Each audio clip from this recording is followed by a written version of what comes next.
நம்ம ஒரு ஈஸியான முட்டை கிரேவி எப்படி செய்யலான்னு பார்க்கலாம். அதுக்கு நாங்கள் வெங்காயத்தை இப்படி சின்ன வெங்காயம் பெரிய வெங்காயம் கட் பண்ணி வதக்கிக்கிட்டேன். அது கூட ஒரு 3 பச்சை மிளகா, உங்களுக்கு காரம் எவ்வளோ வேணுமோ அதில் சேர்த்துக்குங்க. ஏன்னா மிளகாத்தூள் போடணும், இதில் கம்மியாக சேர்த்துக்கலாம். வதக்கிட்டு இதை கொஞ்சம் மிக்சியில் அரைச்சிட்றேன். அதே பாத்திரத்தில் எண்ணெய் ஊற்றிக்கலாம். அரைச்சதை போட்டு கொஞ்சம் பொரிச்சு எடுத்துக்கலாம்.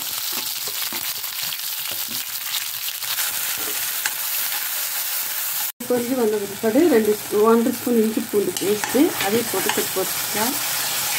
பொரிஞ்சாச்சு. இதில் வந்து 1 ஸ்பூன் மிளகாத்தூள், கொஞ்சம் கரம் மசாலா, கொஞ்சம் மட்டன் மசாலா, கொஞ்சம் சோம்பு பொடி, ஜீரக பொடி தேவைக்கு அளவாக போட்டுக்கோங்க. போட்டு வீட்டில் நேரம் வதக்கி எடுத்துக்கலாம்.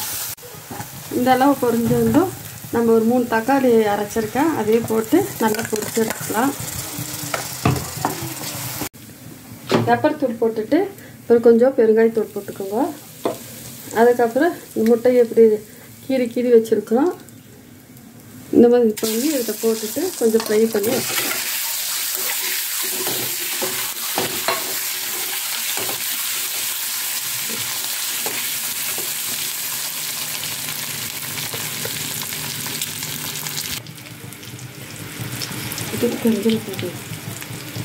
இந்த அளவுக்கு மசாலா தக்காளி எல்லாம் பொரிஞ்சு வந்துடுச்சு.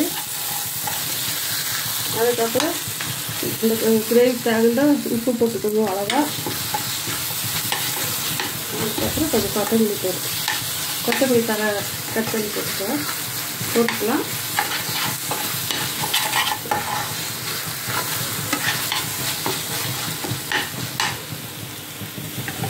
அதுக்கப்புறம் இந்த தக்காளி அரைச்சி தண்ணி எல்லாம் இதில் ஊற்றி கொஞ்சம் கொதிக்க விட்டுக்கலாம்.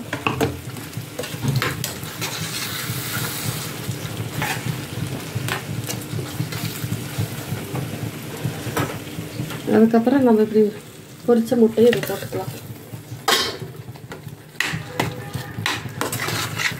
சூப்பரான ஒரு முட்டை கிரேவி ரெடி ஆயிடுச்சு. இதே மாதிரி நீங்களும் செஞ்சு சாப்பிட்டு பார்த்து லைக் பண்ணுங்கள், ஷேர் பண்ணுங்கள். தேங்க்யூ. சூப்பரான முட்டை கிரேவி ரெடி ஆயிடுச்சு. இது சாப்பாட்டுக்கு, சப்பாத்திக்கு, தோசைக்கு இதெல்லாம் வச்சு சாப்பிட்டா சூப்பராக இருக்கும். நீங்களும் இதே மாதிரி செஞ்சு